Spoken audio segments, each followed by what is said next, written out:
Welcome back to part 2 of our onion harvest here in Himalayas. The peaceful weather continues today. The birds are singing, the sun is shining, and the garden feels more alive than ever. Days like these remind me why I love living closer to nature. So, today we are harvesting the third batch of onions. Even after harvesting so many already, the feeling never changes. Every time I loosen the soil and gently pull an onion around the ground, it brings a smile to my face. Months ago, these were tiny seeds. Now they are ready to become food for our family. It's amazing how much satisfaction comes from growing something with your own hands. The soil is still holding the bulbs tightly, so I'm using my garden trowel to carefully loosen the earth before lifting each onion. It takes patience, but it also protects the bulbs from getting damaged. One by one, the onions find their way into the collection bag. Every successful harvest feels like a small celebration. And of course, I could not let today's harvest happen without a little company. This is Golu, my pigeon. If you know, in my earlier videos, I showed you. Whenever I let him into the garden, he gets so excited.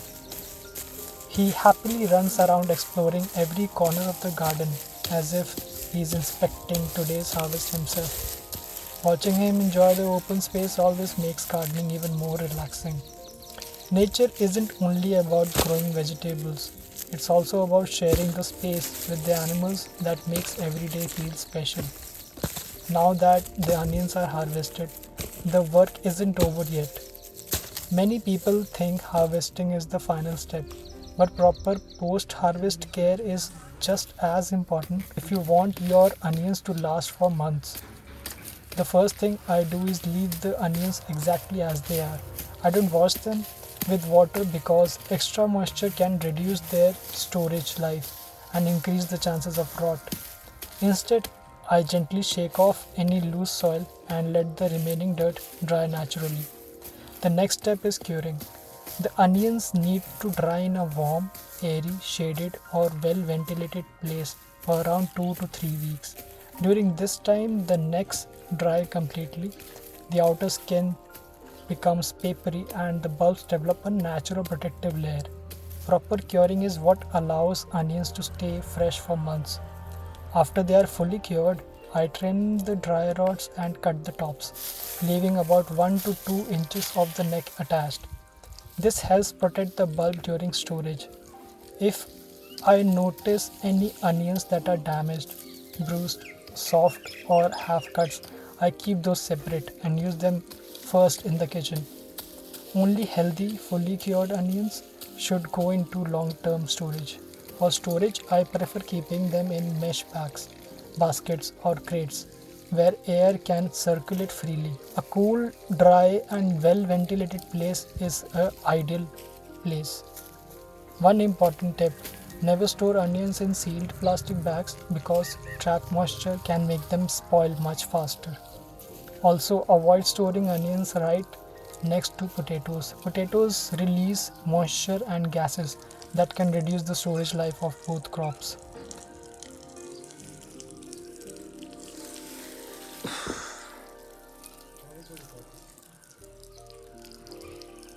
Hey, hi. Let me show you how much I've harvested the onions. So this is it. अभी तक इतना ही हुआ है. There's a little more over there. You see, I'll finish off that. Then the cleaning process is there. You have to clean this. Basically, इसको काटेंगे फिर जड़ों को remove करेंगे and धोएंगे. So it's pretty good. Feeling amazing. Small habits like these make a huge difference. Good harvesting is only half the job. Good storage is what lets you enjoy your homegrown onions for many months. With the third batch completed, it's time to harvest the fourth and final section of the garden. Gardening isn't always easy. Sometimes it's physically demanding, sometimes it's slow, sometimes nature doesn't cooperate. But every challenge teaches patience, discipline, and consistency. I've also noticed something else. The more time I spend working in the garden, the stronger I feel. Not just physically, but mentally as well. My confidence has grown, my focus is sharper, my body feels fitter. And every harvest reminds me that the best rewards usually come after months of patience and consistent effort. The pain in my hand will disappear in a few days, but the satisfaction of harvesting food that I grew myself will stay with me much longer. If you don't know what to do after harvesting your onions or want to know step by step instructions to successfully store your onions and want to enjoy more such mesmerizing views, then follow me on Instagram at the living mountain.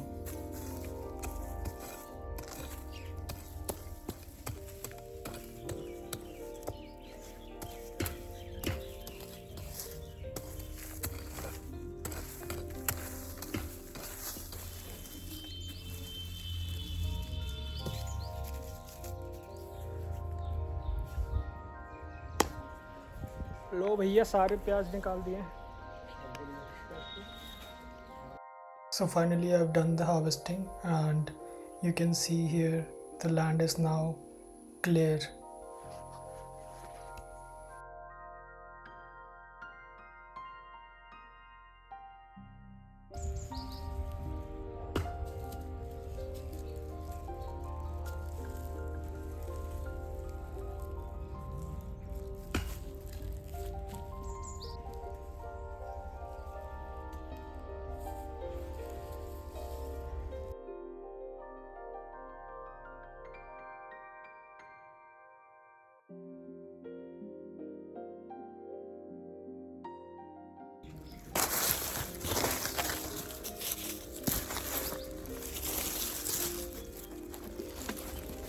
By now my hands are definitely feeling the work.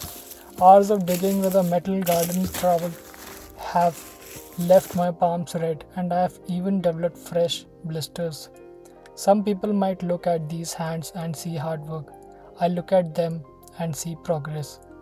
Every blister reminds me that I planted these onions, cared for them through changing weather, protected them, and finally harvested them with my own hands. To me, that's something to be proud of. Thank you for joining me on another peaceful day in my Himalayan kitchen garden. I'll continue sharing more harvest, gardening tips, and life in the mountains in the coming videos. Until then, take care, keep growing, and I'll see you in the next garden adventure.